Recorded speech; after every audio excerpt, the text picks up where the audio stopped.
Hello everyone, this is Orlando from A Collector's Dream, and today I'm going to show you some cards. I'm going to show you some cards of the 1888 Goodwin champions.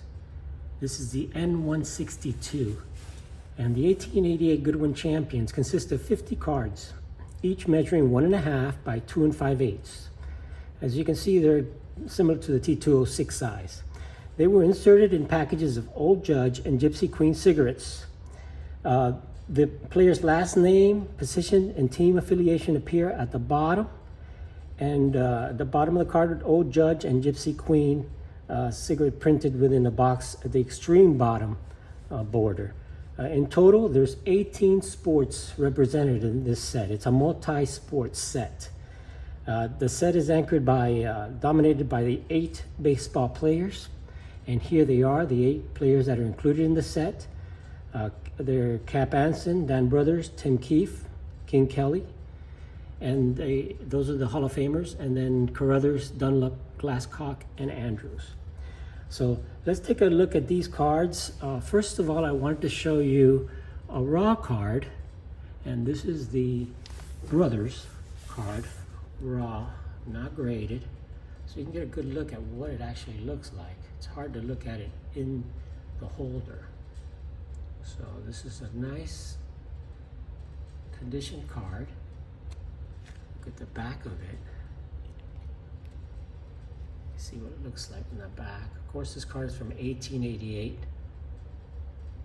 So it's over 130 years old. You can see a little bit of, dirt. That's just normal for these cards.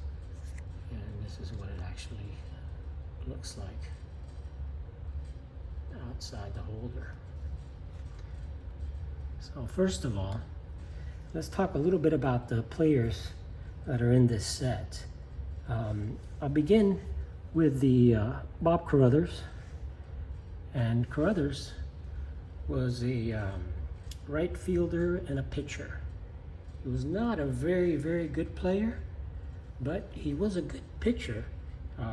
He actually won 218 games with an ERA of 2.83. That was his lifetime ERA. So he was a good pitcher at the time. He only pitched 9 years, but he did have 2 years where he won over 40 games. So all these cards, the backs are all about the same. So Bob Carruthers won exactly 218 games, not in the Hall of Fame, but a very good player. His best year, he was 40-11. There was 1 year he was 40-13, and he had a 2.07 ERA for the year. So good pitcher, not a Hall of Famer. And this one is in a excellent condition 5. Next, we'll move on to Dunlap. And this is Fred Dunlap. Nice looking card there. He was a second baseman. He's not in the Hall of Fame, but he was a pretty good hitter at the time. His batting average for his lifetime was .292. He had a WAR of 37, which is not too bad. But again, he's not a Hall of Famer. He did have some good hitting years. His best year was in 1884, where he batted .412 that year with a 1.069 OPS. So he did play 12 years in the majors, and his lifetime batting average was .292. So good player. That's why he's in the set, but not a Hall of Famer. Here comes the next one. That's Glasscock, Jack Glasscock. He was a shortstop and a second baseman. Also a good player. In those days, he was considered like a Derek Jeter type player. He would compare it to Derek Jeter. He had a WAR of 61.6 for his lifetime, which is good. He had over 2,000 hits, with a lifetime batting average of 290. So, you know, he was a good, one of the better players that year. But what I like about this is the picture of him playing there. And you can see the dirt field. And his nickname was Pebbly. They say it's because he would pick up all the little pebbles from the dirt. He was a shortstop. So there's Jack Glasscock. So let's move on now to Ed Andrews. I have a couple of Ed Andrews.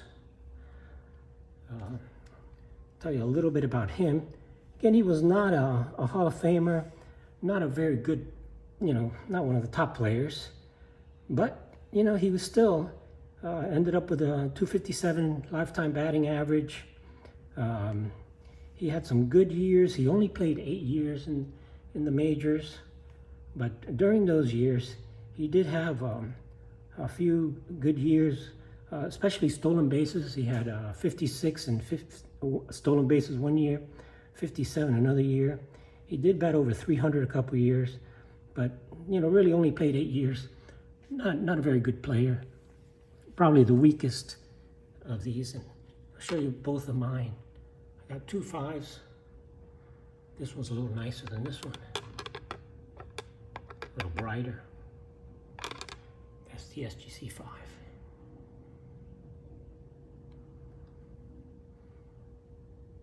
And that's the PSA 5. Put the SGC on top, looks better. Now we're going to move on to the Hall of Fame players.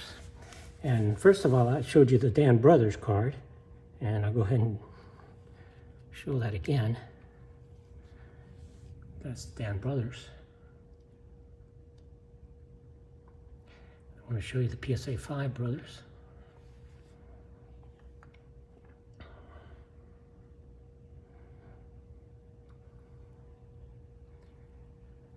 Now, Dan Brouthers is a Hall of Famer.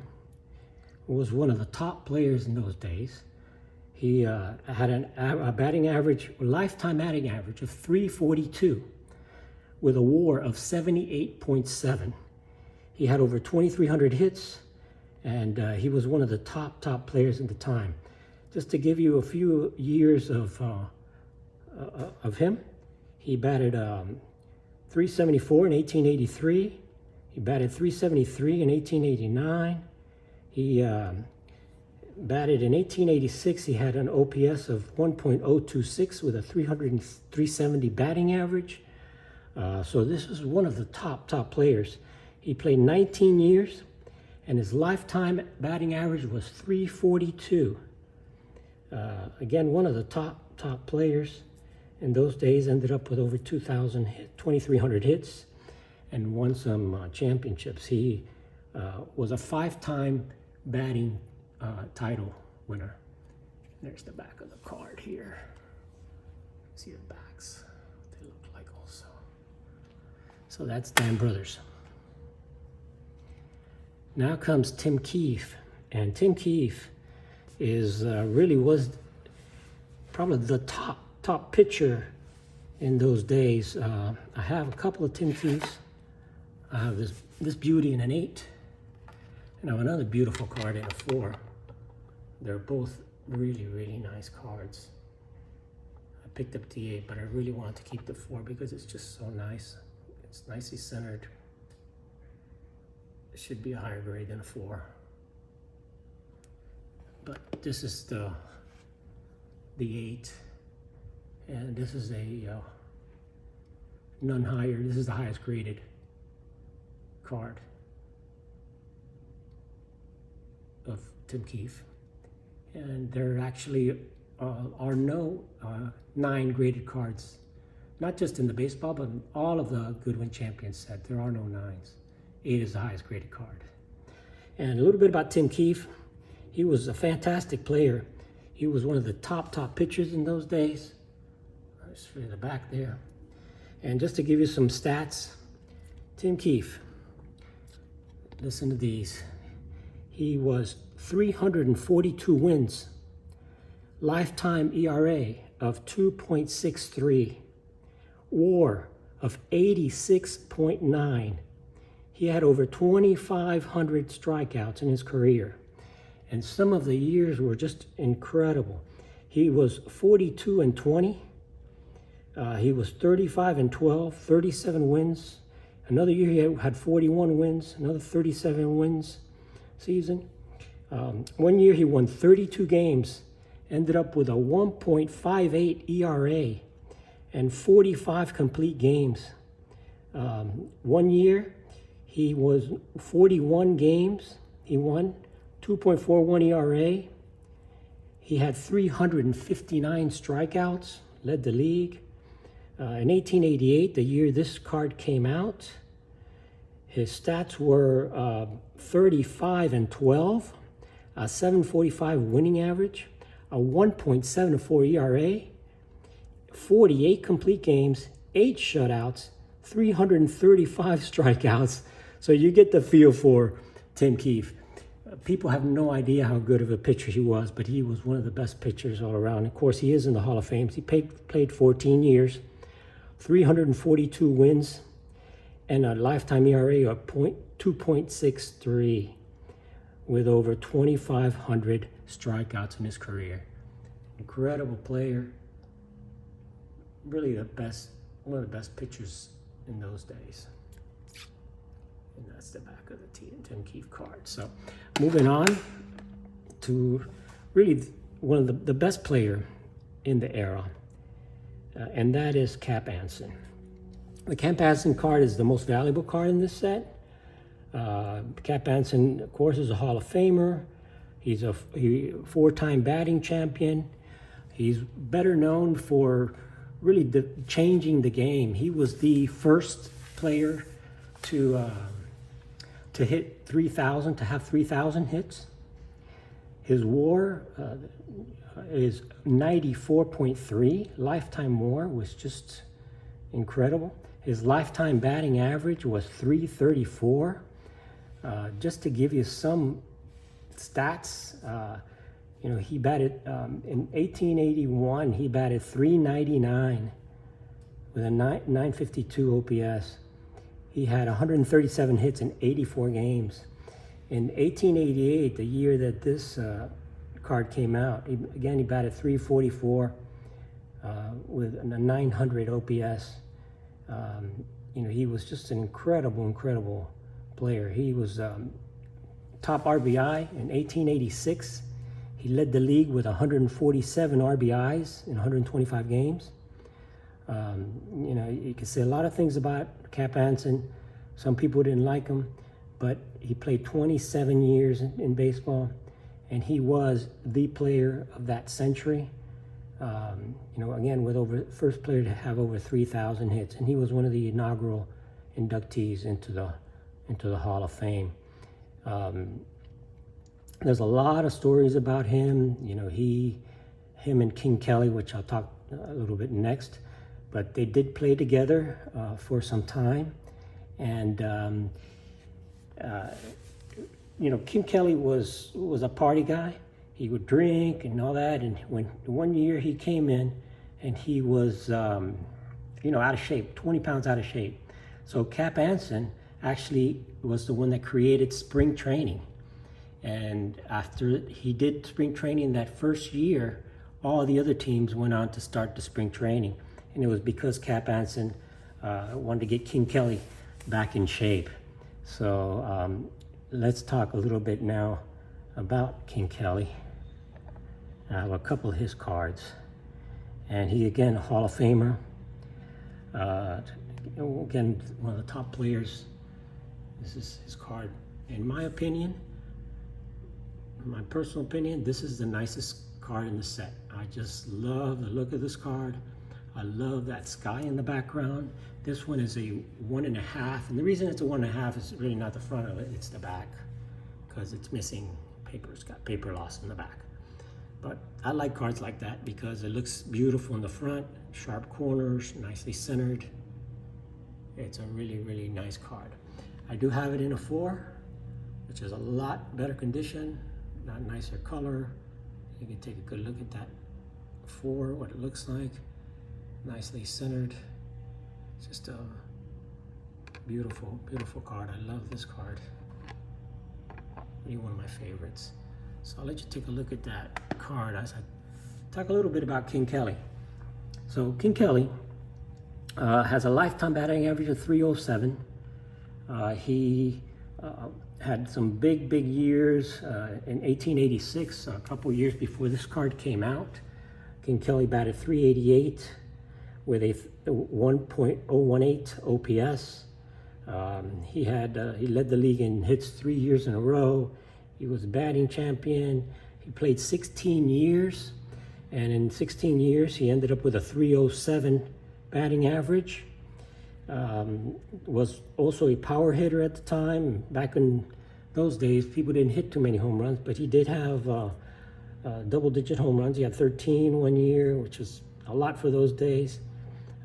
He had a lot of doubles and triples. He had 41 doubles in 1889, the year after this card came out.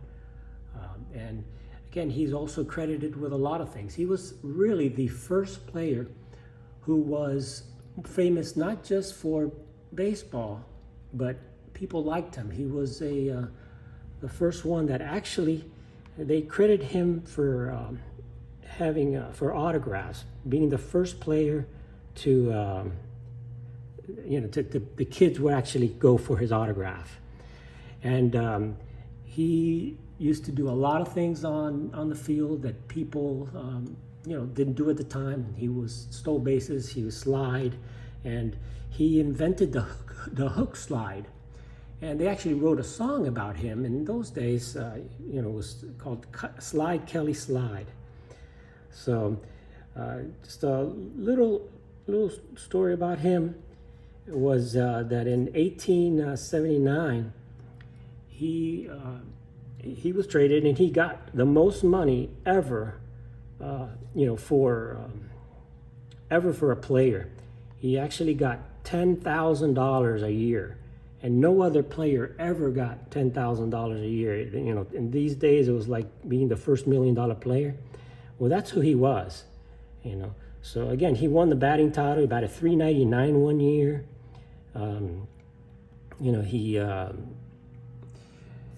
He died early. He was only 35 years old when he passed away. So he didn't play that many years. Like I said, he was a heavy drinker, but he was one of those that really changed the game in those days. He was one of the ones that skirted the rules a little bit. He would run around second, and there was one incident that he slid into second, he was safe, and as the umpires were arguing and the third baseman came to argue from the other team, he ran to third base and he ended up running home and making it all the way home as people were arguing because nobody had called timeout. So he took advantage of that. There was another incident where he was on the bench, and in those days, you can just, without calling timeout, you can just call in and be part of the game. So there was a pop-up near the dugout, and he saw that the catcher wasn't going to be able to catch it. So what King Kelly did was he said, Kelly coming in as catcher, and he got out of the dugout, caught the ball, and they called it an out. So they eventually changed their rule after that. But those are the type of things that he did. They said also that in the outfield, reportedly, he kept an extra ball in his pocket to use when the ball was hit over the fence to make it appear that he had caught the ball. So there's a lot of things, a lot of tricks that he did, but they said that he was perhaps the most brilliant individualist that the game ever knew, and that's what Hugh Fullerton wrote. So just a little bit about the players, a little bit about the set. What I did was I kind of plugged this set into the PSA registry, and it came out as the third set, the top number 3 set in PSA registry. But that's putting in the Kelly as a 1, putting in that Kelly, even though I have the Kelly as a 4. So, but either way, just wanted you guys to get a good look at that set. It's a beautiful set. The artwork is gorgeous. I just love how they did the sky in the back of that Anson card. It's just a beautiful, beautiful card. It's just real nice how they did that. And again, these were all hand drawn. And the other thing that I saw interesting is they all had mustaches. Every one of the players back in those days, which is something different today. But you could see the cards, how they were and how the players were back in those days. So just want to thank you all for taking a look at my 1888 Goodwin Champions baseball set. I do have the complete set of all the 50 Goodwin Champion cards, and I will be showing you the complete set in a later date, but I want to show it by categories. So I'll be showing you the boxers, I'll be showing you the jockeys, the tennis players, and the other sports later in my videos. So thank you very much for looking at the video. Please like, subscribe, and any comments would be appreciated. Have a great day. This is Orlando signing out.